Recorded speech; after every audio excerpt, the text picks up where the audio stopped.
नमस्कार। देश में इस वक्त होली का माहौल है, लेकिन बिहार में चुनावी माहौल है। बिहार के नेता चुनावी रंग में रंगते जा रहे हैं। अभी कुछ देर पहले ही प्रशांत किशोर ने एक प्रेस कॉन्फ्रेंस की दरभंगा में और वहां पर कई उन्होंने राजनीतिक और चुनावी सवालों का जवाब दिया। इस वीडियो में हम आपको दिखाएंगे प्रशांत किशोर बिहार की राजनीति के बारे में क्या आकलन उनका है। इस वीडियो में ये भी आप देख पाएंगे कि अमित शाह ने किस तरह से बिहार में एक बड़ा चुनावी दांव फेंकने की ओर इशारा किया है। क्या बीजेपी बिहार में सीता जी के नाम पर एक मंदिर को लेकर अपने अभियान को किसी नए चरम पर लेकर जाएगी? बिहार में चुनावी मुद्दे क्या हैं? बिहार के राजनीतिक दल किस तरह से अपनी चुनावी यात्रा को आगे बढ़ाने जा रहे हैं? क्या तेजस्वी यादव जिन मुद्दों पर अभी लोगों के बीच में अपने आप को आजमाने की कोशिश कर रहे हैं, उन मुद्दों को मथ रहे हैं, वही मुद्दे वो लेकर आगे बढ़ेंगे, या जो उनके सामने नई चुनौती खड़ी होगी तो वो अपने मुद्दे बदल देंगे? ये बहुत सारे सवाल हैं और सवाल ये भी है कि क्या प्रशांत किशोर कोई बड़ी भूमिका निभाएंगे इस चुनाव में? और देखना ये भी होगा कि नीतीश कुमार के चेहरे पर जो अभी भाजपा अपना दांव लगाने को तैयार है, क्या वो आखिर तक अपने इस फैसले के साथ डटी रहेगी? तो बहुत सारे सवाल हैं और इन सारे सवालों के बीच हमारे साथ जुड़ गए हैं दीपक कोचगवे, बिहार के जाने माने पत्रकार, और हम उनसे ये समझने की कोशिश करेंगे कि बिहार में किस तरह से राजनीतिक दांव खेले जा रहे हैं और आखिरकार बिहार की चुनावी तस्वीर क्या है।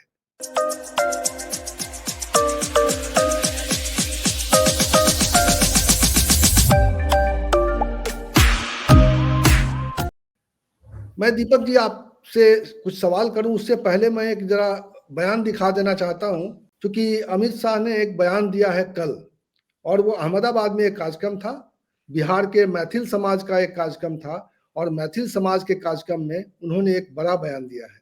वो बयान क्या है जरा हम सुन लेते हैं, तो मुझे लगता है कि इस चर्चा की जो है एक स्थिति स्पष्ट हो जाएगी। मैंने बिहार लोकसभा इलेक्शन में गया था, तब कहा था कि अयोध्या में राम मंदिर बन चुका, अब बारी मां सीता के भव्य मंदिर बनाने की है। और आज मैं मिथिलांचल वासियों के कार्यक्रम में कहकर जाता हूं कि आने वाले समय में एक भव्य मंदिर जो दुनिया भर की मातृशक्ति को संदेश देगा कि जीवन कैसा होना चाहिए, जीवन हर तरीके से आदर्श होना चाहिए, इसका संदेश देने का काम मां जानकी का ये मंदिर करेगा। और ये मंदिर निश्चित रूप से हम मनाएंगे। मैं लंबा समय बैठकर आपसे बातचीत भी करना चाहता था, मगर मुझे कोई अनिवार्य कारणों से जल्दी दिल्ली वापस जाना पड़ रहा है। आने में भी थोड़ा लेट हो गया और जाना भी जल्दी है, तो बहुत तो बात नहीं करेंगे, मगर दिल्ली में चुनाव है, अरे बिहार में चुनाव है, आप सभी वहां आइएगा। मैं भी डेरा डालकर वहीं रहने वाला हूं, वहीं पर मिलेंगे।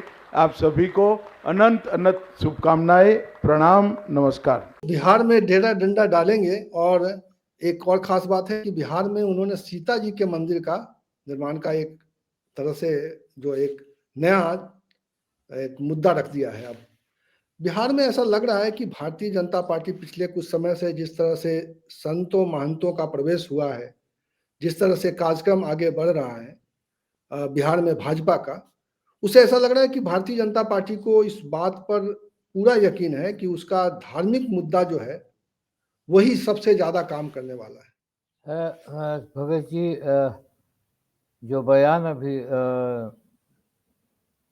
अमित शाह जी का आया, देखिए बिहार में जो चुनाव होने वाले हैं, आपको लग रहा है कि बीजेपी को कहीं ना कहीं ये बात लगी है या किसी एजेंसी ने उन्हें बताई है कि धर्म वहाँ वहाँ भी थोपिए, धर्म के प्रति वहाँ के लोगों को आस्था है, और आपका जो मंदिर मस्जिद का इशू है वो आगे काम करेगा।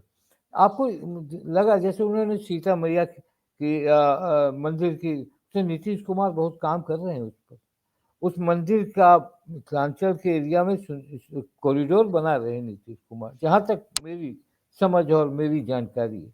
ठीक है, क्योंकि एनडीए है तो साथ चलेंगे दोनों, वो तो अलग बात है, मगर आपको लगता है कि एकाएक बीजेपी धार्मिक नब्ज टटोल रही है। वह धार्मिक नब्ज अभी टटोल रही है बिहार में बीजेपी। ये आपको इसलिए बता रहे हैं, जैसे अभी अमित शाह का ये बयान आया, और आपको है कि 2015 में जो रणनीति उन्होंने अपनाई थी, यही मुद्दा था उनका 2015 में, जब नीतीश कुमार उनके साथ नहीं थे। तो उस समय क्या हाल हुआ था बीजेपी का, नहीं सक्सेसफुल हो पाए थे। उस समय ये रणनीति उनकी शुरू हुई थी, मगर वो सफल नहीं हुई। अब इस चुनाव में जेडीयू और बीजेपी साथ है।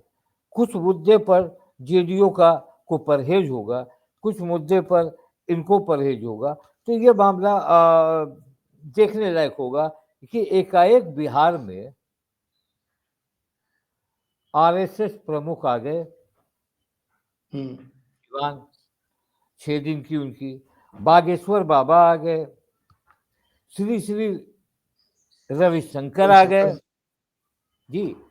और सबसे मजेदार बात है कि बांका में द्वारिका पीठाधीन जगत गुरु शंकराचार्य स्वामी सदानंद सरस्वती ने एक विवादास्पद बयान भी दिया वहां। और बाबा बागेश्वर बिहार में लगातार कीर्तन सत्संग करने लग गए। एकाएक ये माहौल क्यों बना, और एकाएक माँ सीता मंदिर का मामला आया? तो देखिए, ये धर्म का जो मामला है, मैं जहाँ तक मेरी समझ है, जहाँ तक मेरा अनुभव है, मैंने भी बहुत चुनाव देखे हैं, बहुत लंबे समय तक देखा हूँ। बिहार में धर्म का मामला 2015 में फ्लॉप कर गया था बीजेपी का, और धर्म का मामला 2015 में भी चला था। अब जिस तरह से उनके साथ सारे लोग आ रहे हैं, तो आपको नहीं लगता है कि एकाएक बिहार में बाढ़ सी क्यों आ गई? और बिहार सबसे अच्छा लेकिन ऐसा हो सकता है ना कि भाजपा का ये आकलन हो कि उसको ये मुद्दा बिहार में अच्छी ताकत दे सकता है। इस मुद्दे पर वो जो है, विपक्ष ने जो एक जातीय कार्ड खेलना शुरू कर दिया है, पिछड़ों की लड़ाई, दलितों की लड़ाई, अति पिछड़ों की लड़ाई का जो एक मुद्दा उठा दिया है, आरक्षण का सवाल जिस तरह से तेजस्वी यादव उठा रहे हैं, तो उनको काटने के लिए उनको ये मुद्दा सूट करता है। ये भी तो एक उनका आकलन हो सकता है, और इसकी वजह से उनको लग रहा है कि वो विपक्ष पर भारी पड़ेंगे इस मुद्दे के साथ। बाकी मुद्दे तो हैं ही। देखिए, जो आपका सवाल सही है। अभी जिस तरह से चुनाव का माहौल बन रहा है बिहार में, जिस तरह से विपक्ष ने मुद्दे उठाए हैं, उस मुद्दे में जो जातीय समीकरण है बिहार का, जो जातीय गणना की बात होती है, हर जाति को वो संख्या में बांटती है कि एक जाति इतनी संख्या में है। लेकिन भवेश जी, मैं बता रहा हूँ कि बिहार की टक्कर कुछ अलग है। बिहार में ये मैं मान सकता हूँ कि नीतीश कुमार को लेने के पीछे क्या मकसद था बीजेपी का। नीतीश कुमार नहीं लेते उनको, और ये बीजेपी अपना यही धर्म वाले मामले को लेकर चल पड़ती। देखिए, अभी जिस तरह विपक्ष का रुख है, जिस तरह से अभी विपक्ष में यूनिटी नहीं आ रही है, उसका फायदा उनको मिलेगा दोनों के तरफ से। हो सकता है, देखिए अभी एक नया विवाद उठ रहा है बिहार में। कहा कि होली के दिन, शुक्रवार को होली पड़ा, होली के दिन आप घर में न निकले, इशारा कहीं और था, कलेजे मजबूत करके घर से निकले। तो एक ये मुद्दा भी आ रहा है कि भाई होली के समय में शुक्रवार को होली पड़ता है। तो ये सब बातें अब बिहार में आएगी। परिणाम अभी देखिए हम एसेस नहीं कर सकते हैं। अभी देखिए बहुत सारी स्थितियां हैं। एसेस में ये लगता है कि महागठबंधन का क्या होगा, क्या कन्हैया कुमार एक नया फोर्स खोल देंगे, प्रशांत किशोर एक नया फोर्स खोल रहे हैं, इधर और लोग फोर्स खोलेंगे, तो कहीं ना कहीं ये महागठबंधन को तो सकते में लाएगा ना। तो उस सबको देखते हुए, इस माहौल को देखते हुए एकाएक ये बात जरूर है कि भाजपा अब की पूरे तरीके से राम मंदिर की भी बात करेगा। और वहां कुंभ बिहार से सटे उत्तर प्रदेश में कुंभ का भी असर लेना चाहेंगे कि भैया हमने कुंभ बहुत सक्सेसफुली कराया, और बिहार के इतने लोग वहाँ गए, कुंभ का एक अलग हमने इंतजाम किया, ये कुंभ का भी मामला होगा, ये गुरुचार्य जो लोग आ रहे हैं उनका भी मामला, वो पूरी तरह से उसको हिंदुत्व में, हिंदू वोट को इकट्ठा करने तो में। एक तरफ हिंदुत्व के आधार पर जो है वो वोटों को एकत्रित करने की कोशिश कर रही है बीजेपी, दूसरी तरफ जो तेजस्वी यादव हैं लगातार वो यात्राएं शुरू कर चुके हैं। मैं देख रहा हूं कि वो महिलाओं के बीच में जाकर कार्यक्रम कर रहे हैं, महिला शक्ति को जगा रहे हैं, महिलाओं को जो है, जो बाकी राज्यों में जिस तरह से 2,000-2,500 रुपए जो है एक मासिक जो है उनको सहायता देने की बात हो रही है, वो अभी से कमिटमेंट कर रहे हैं, नौजवानों को जो है नौकरी का वादा कर रहे हैं। तो ये सारे मुद्दे जो है ये कितना भारी पड़ेंगे तेजस्वी यादव का जो मुद्दा है नौजवानों से जुड़ा हुआ, जो महिलाओं से जुड़ा हुआ, ये मुद्दे आपको लगता है कितनी गंभीरता से बिहार ले रहा है और लेगा?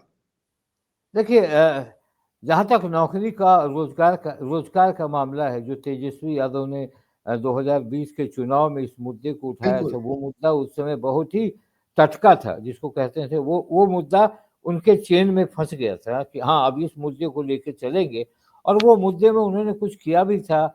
और जब सरकार बनी थी उनके साथ तो उन्होंने प्रेशर दिया था मुख्यमंत्री को, जैसा लोग समझते हैं, तो कुछ रोजगार मिला था। मगर इस चुनाव में रोजगार एक मुद्दा बहुत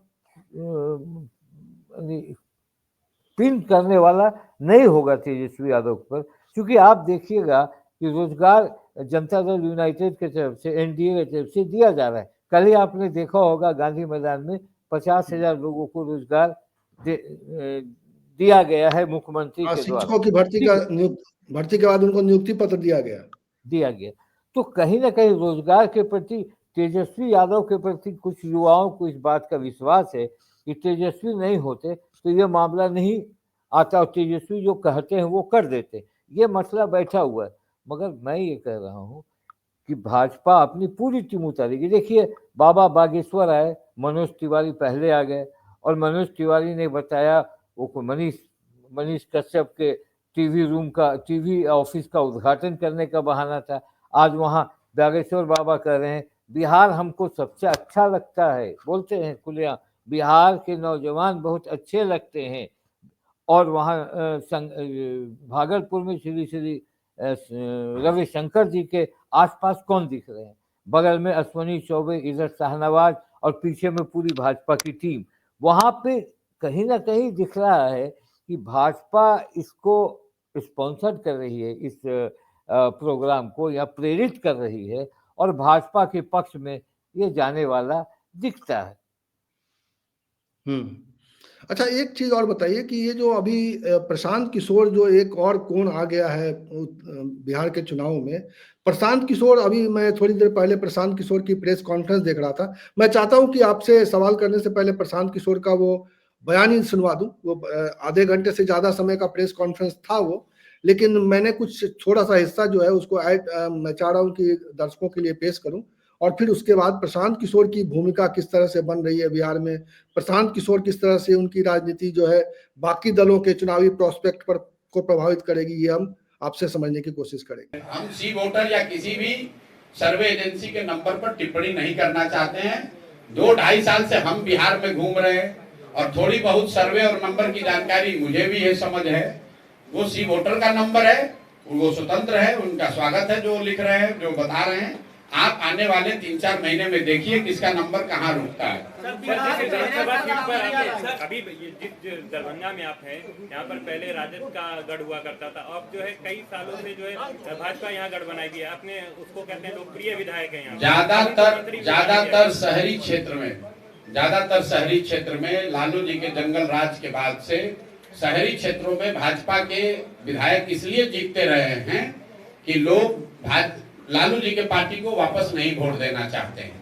दरभंगा में जो स्थिति है, ऐसा कई जगहों पर स्थिति ऐसी है जहां लोग विधायक से बहुत नाराज हैं, लेकिन किसी भी हालत में वो राजद को वोट नहीं दे सकते हैं, राजद का जंगल राज की कल्पना नहीं कर सकते हैं, इसलिए भाजपा के विधायक जीत रहे हैं। जैसे ही जनसुराज अभी आएगा, आप देखिएगा सीधा मुकाबला भाजपा वर्सेस जनसुराज में होगा, खासकर शहरी क्षेत्रों में, बिना किसी लाग लपेट के दरभंगा शहर में सीधी लड़ाई जनसुराज और भाजपा में होगी और निश्चित तौर पर भाजपा को यहाँ हारना पड़ेगा, क्योंकि ये इतने दिन से यहाँ पर रहे हैं, इतने दिन से रहे हैं और जनता एकदम त्रस्त है आपके यहाँ विधायक से।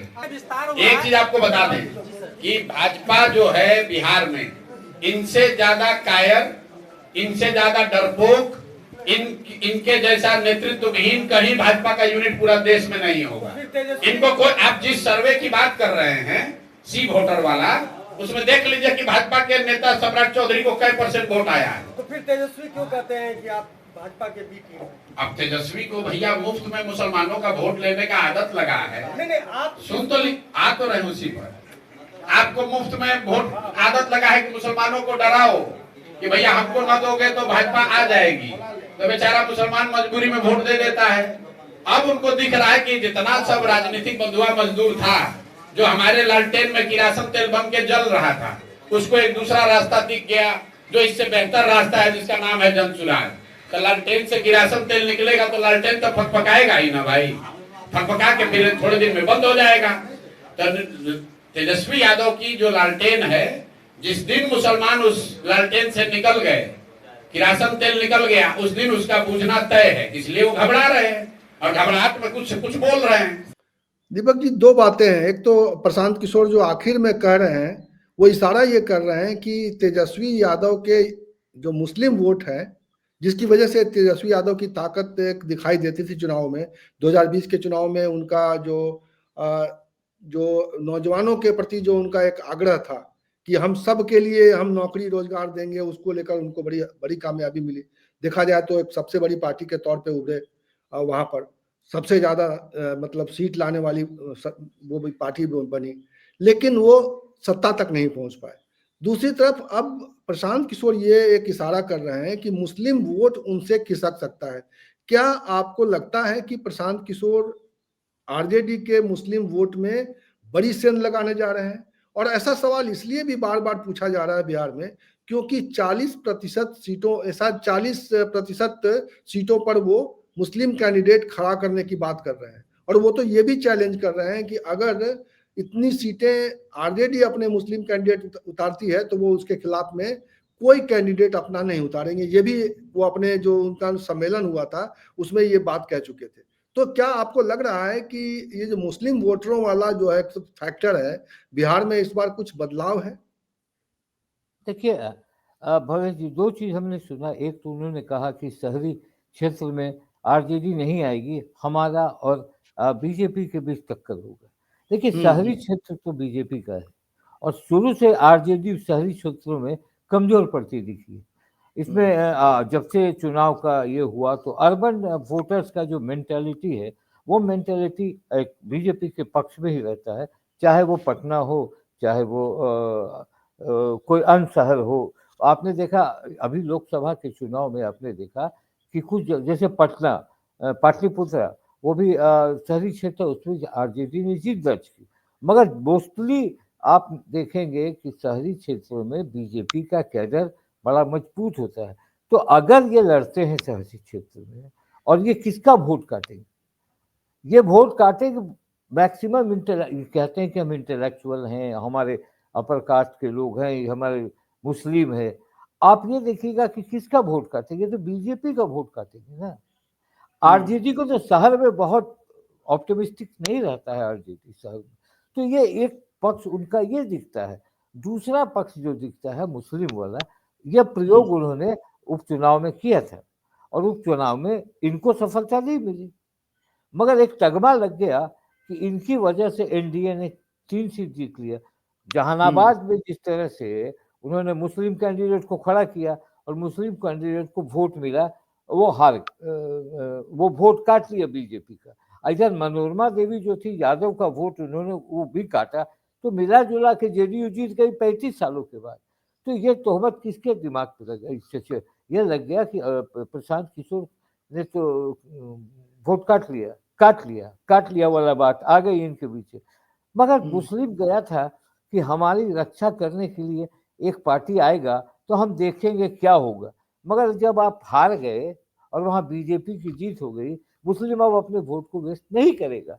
ये भी मैं एक अनुभव से बात कर रहा हूँ। मुस्लिम कहेगा कि तो प्रशांत आप किशोर ये कहना चाह रहे हैं कि मुस्लिमों का समर्थन प्रशांत किशोर को बड़ा मतलब क्लियर नहीं है कि नहीं, मुसलमान क्या रुख लेंगे, और जी, मुसलमान वही रुख लेंगे जो कहा जाता है कि मुस्लिम वोट उधर जाता है जिधर वो भाजपा को हराने वाले लोग खड़े जी, होते हैं।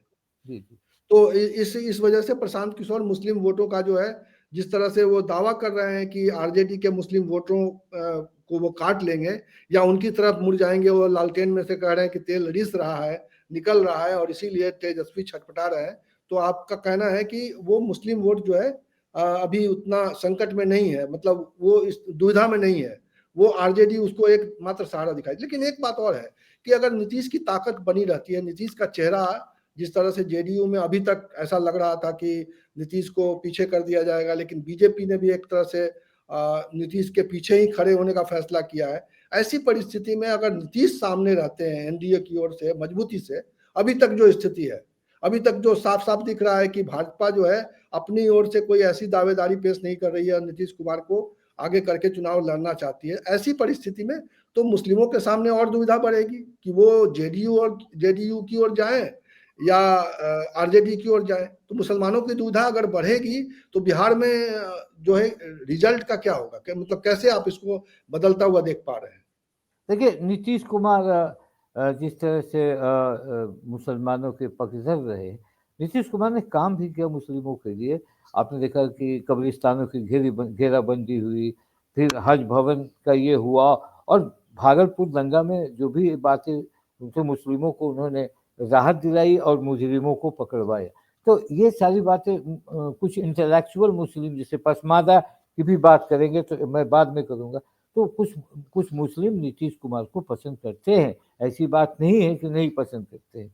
और अभी जिस तरह से बीजेपी के एजेंडे को वो चलने दे रहे हैं, उससे मुस्लिमों में मरमरिंग है। क्योंकि जैसे मान लीजिए वक्फ बोर्ड का मामला, उसमें चुप्पी, और बहुत सारे ऐसे मामले हैं, जैसे अभी बिहार में बीजेपी का एमएलए कह रहा है कि शुक्रवार को आप ना निकले, यानी मुस्लिम को आप एक दिन नमाज पढ़ते हैं, हमारे साल में एक बार पर्व आता है। ये पहली बार ऐसा हो रहा है कि बिहार में ये कहा जा रहा है कि आप घरों से न निकले। इस पर नीतीश कुमार की चुप्पी है, बहुत सारे ऐसी बातों पर चुप्पी है। तो मुस्लिम कहीं ना कहीं एक ठौर चाहता है कि मेरा एक ठौर है, जो ठौर उसको आरजेडी में हमेशा मिलता है। लोग कहते हैं कि आरजेडी उनको यूज करती है, मगर कहीं ना कहीं उस विनिंग पार्टी को देना चाहती है जो टकराएगा बीजेपी से। और अभी ये बात सच में है कि बीजेपी की असली लड़ाई आरजेडी से है, चाहे उनके परसेंटेज के हिसाब से हो, चाहे उनको, तो ये डर भी आरजेडी से उनको है। और आरजेडी भी जानती है कि उनकी टकराहट बीजेपी से, ये दो पार्टी की बात है, कांग्रेस बीच में आ रही। तो मैं ये कहता हूँ कि एक प्रयोग हुआ था, एक प्रयोग मुस्लिमों ने 4 विधानसभा में किया था, जो बेलागंज में हुआ था, इमामगंज में हुआ था, तरारी में हुआ था, और एक और तरारी, और एक 4 जगहों पर हुआ था। 4 जगहों पर प्रशांत किशोर ने अपने उम्मीदवार खड़ा किया था, मगर मुस्लिम को वो चीज़ नहीं मिला, वो स्ट्राइक नहीं मिल पाया जो स्ट्राइक वो तलाश कर रहे थे। उस स्ट्राइक में सीधे वो जो स्ट्राइकर है वो पॉकेट में घुस गया और फाइन हो गया। इसका मतलब है कि वो चारों सीट एनडीए जीत ली। तो इसको बड़ा गंभीरता से देखना होगा कि भैया एनडीए के को जिताने के लिए, देखिए अब ओबीसी का भी इंट्रेंस होगा सीमांचल में, अब ओबीसी भी चाहेंगे। तो सीमांचल में अगर जिस तरह से घुसपैठ है, जिस तरह से कांग्रेस ने 2 सीट वहां जीती, ओबीसी ने वहां से आदमी अपना खड़ा भी किया था, मगर उनको सफलता नहीं मिली। तो ये कहीं ना कहीं मुझे लगता है कि मुस्लिम वोटर्स भी अभी दुविधा में हैं। और मगर उनका ये कहना है कि अगर वो जीतेंगे, हाँ, अगर वो जो जीतेगा उन्हीं के साथ जाएंगे। प्रशांत किशोर भले 40 में खड़ा कर दें, तो अगर इस बिहार के चुनाव में कुछ दूसरा चीज दिखेगा, ये मैं समझता हूँ। और नीतीश कुमार अभी भी उस फोर्स में है। नीतीश कुमार को इधर से बार बार कह कि भाई नीतीश कुमार का ठीक है, उनकी कुछ एक्टिविटीज खराब हो गई, जो दुख भी पहुंचाता है एक बहुत अच्छे मुख्यमंत्री को, जैसे रविशंकर के साथ वो किए, आर.के. सिन्हा के साथ वो किए। तो ये करने से उनका जो पिच खराब किया जा रहा है, वो पिच खराब भी हो रहा है। शायद हो सकता है उनका पीछ आसपास के जो उनके लोग वही खराब करना चाहते हैं, ये सारी बातें। मगर नीतीश कुमार का जिस तरह का वोट बैंक है वो अभी भी है। जी, बिल्कुल नीतीश कुमार का वोट बैंक जो है वो है, लेकिन 2020 के चुनाव में हम लोगों ने देखा था कि किस तरह से नीतीश कुमार एक तरह से पिछड़ते हुए दिखाई दे रहे थे और आखिरकार भारतीय जनता पार्टी ने उनके खिलाफ एक ऐसा दांव फेंका था जिससे नीतीश कुमार पस्त हो गए थे और बहुत उनकी सीटें घट गई थी। अभी वाली जिस प्रेस कॉन्फ्रेंस के कुछ हिस्से को मैंने दिखाया प्रशांत किशोर के, उसी प्रेस कॉन्फ्रेंस में प्रशांत किशोर एक ये भी दावा कर रहे थे कि नीतीश कुमार चुनाव तो लड़ेंगे बीजेपी के साथ, लेकिन आगे चुनाव उसके बीजेपी के साथ बने रहेंगे इसकी गारंटी अभी भी नहीं है। वो जो कह रहे थे उसका आशय यही है। तो खैर अभी तो राजनीति बिहार में अपने चरम पे है और चुनाव इसमें है जैसे कि जैसे नजदीक आएंगे। देखो, जी, प्रशांत किशोर ने कहा कि वो रहेंगे कि नहीं, उन्हें रहने देगा कि नहीं, ये सवाल है। बीजेपी उन्हें रहने देगी, ये सवाल है। रहेंगे की बात तो अलग है। और बीजेपी चाहेगी कि नीतीश कुमार को इतना ही सीट आए कि वो फिर आरजेडी की तरफ हाथ न बढ़ा दें। वो भी चाहेगी बीजेपी, अपना सीट बढ़ा के उनका सीट घटाना चाहेगी। और घटाने में लोग कहते हैं, घटाने के बारे में लोग कहते हैं कि प्रशांत किशोर भी भूमिका निभाएंगे। जी, तो बिल्कुल बहुत ही अहम चुनाव है इस बार जो बिहार का चुनाव है। कई दांव पेच हैं जो अभी सामने आएंगे। अभी पूरी तरह से दांव पेच सामने नहीं आए हैं और बहुत सारे सवाल हैं, बहुत सारे मुद्दे हैं, बहुत सारे जो व्यक्तित्व हैं वो वहाँ निकल कर आएंगे। अभी तो चुनाव की शुरुआत भी नहीं हुई है, लेकिन जिस तरह से होली के रंग में बिहार में चुनावी रंग घुल रहा है, उससे साफ लग रहा है कि बिहार जो है अब चुनावी राह पर निकल चुका है। और इस चुनावी राह पर कब क्या कैसी परिस्थितियां बनेंगी, कौन आगे रहेगा, कौन पिछड़ जाएगा, कौन किसको पीछे करके फिर वो आगे आ जाएगा, अभी कहना बहुत मुश्किल है। तो बिहार पर हम लोग लगातार चर्चा करते रहेंगे और देखते समझते रहेंगे कि क्या मुद्दे जो है बिहार में सरकार बनाने की संभावनाओं की ओर बढ़ रहे हैं, कैसे कौन से दल किस मुद्दे को लेकर आगे बढ़ना चाहती है और बिहार के बारे में कौन सोच रहा है और बिहार खुद अपने बारे में क्या फैसला कर रहा है, कैसे किन दलों की ओर उसका रुझान दिखाई दे रहा है। क्योंकि जब हमने पिछली बार बात की थी उसके बाद से कई चीजें अभी भी बदल गई हैं। बीच में एक सी वोटर का सर्वे भी आया था, उस सर्वे में ये बताया गया कि तेजस्वी यादव सबसे ज्यादा पॉपुलर मुख्यमंत्री के रूप में देखे जा रहे हैं। ऐसी परिस्थिति में जब उनको एक पॉपुलर मुख्यमंत्री के रूप में देखा जा रहा है, दूसरी तरफ दल के आधार पर उनकी स्थिति उतनी मजबूत नहीं है, तो क्या होने वाला है, बहुत कुछ अभी भविष्य के गर्भ में है। दीपक जी आपका बहुत बहुत शुक्रिया। इस चर्चा को हम जारी रखेंगे। बिहार पर लगातार हम नजर बनाए हुए हैं और इसी तरह की चर्चा, इसी तरह के विमर्श और इसी तरह के सवाल के साथ हम फिर मिलेंगे। और हम अपने दर्शकों से आखिर में यही कहना चाहते हैं कि अगर आपने अभी तक हमारा ये चैनल सब्सक्राइब नहीं किया है तो प्लीज इसे सब्सक्राइब कर लीजिए और बेल आइकन भी जरूर दबा दीजिएगा ताकि जब भी कोई नया वीडियो बने तो उसका नोटिफिकेशन आपको मिल जाए। बहुत बहुत शुक्रिया, नमस्कार।